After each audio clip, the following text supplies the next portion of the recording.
I think it's very typical of writers or artists to talk about or finding their voice in their own region, and that sense of region actually becomes a universal or a national type aspect. That really sort of relates to my work to a great extent, where dealing with classical issues with a new, hopefully fresh insight, move it into a sense of a universal human experience.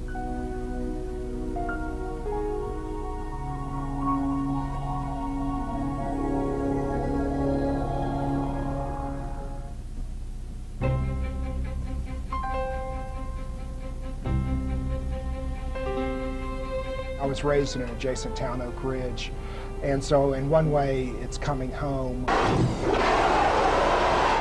Also, coming of age in the late 60s, early 70s, there was a trend of moving back to a more serene, more rural atmosphere and being involved, and so for me, Knoxville made perfect sense. I was introduced to glass as a student. Having that introduction to glass at a certain age and having a fascination with it, I think it has been a material that has mentored me as an artist.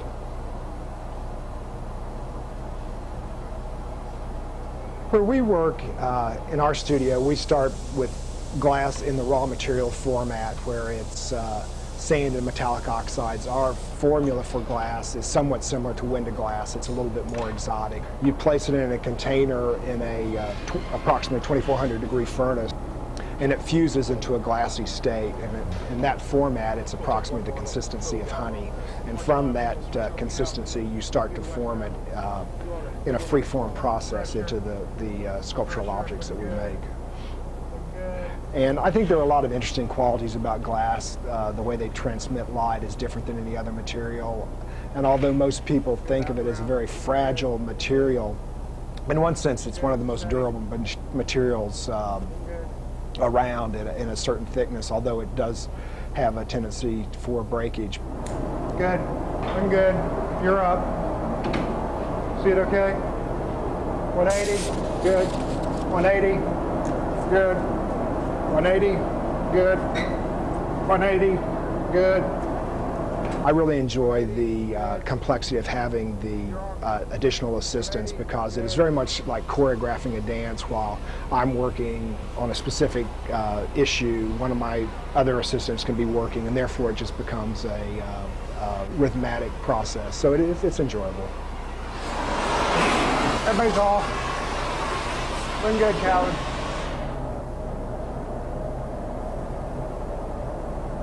Richard came of age in the glass movement before there was a big body of knowledge out there. Basically, it was sort of the blind leading the blind. The technique that Richard's working on now is something that he thought of himself.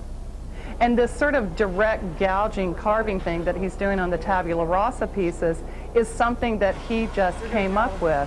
And once again, he thought, you know, I want a low relief kind of look to my pieces. How do I get it? I think the human narrative for myself, core of my work. For one thing, I think I find infinite fascination with the human body, so it's something that I can feel that I can repeat. It's the sort of the complexities of form that evolve in them.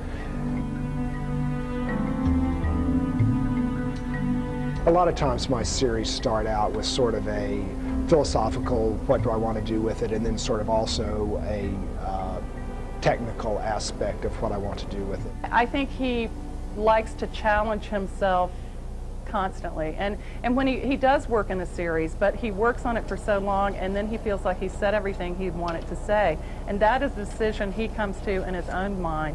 It's not, you know, what someone else wants him to do. It's, okay, I want to stop doing it and I want to move on to something else. And it might be a radical departure from what he's doing.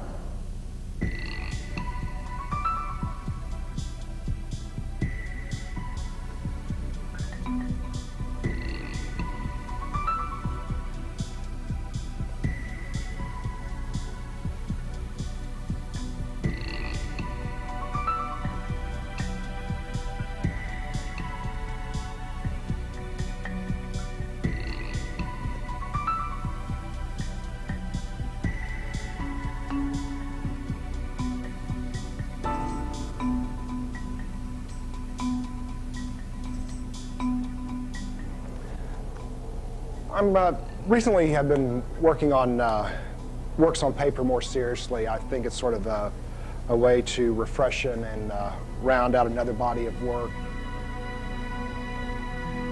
The work started out as a very much in the format of drawings, and now they've more or less really evolved much more into a painterly process.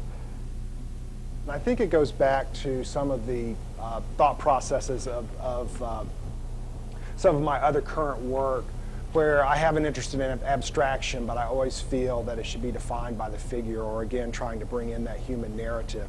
By varnishing the pieces so long, they have sort of that a golden luminescence of antiquity, again referring to a lot of what I do having that sort of classical modern link.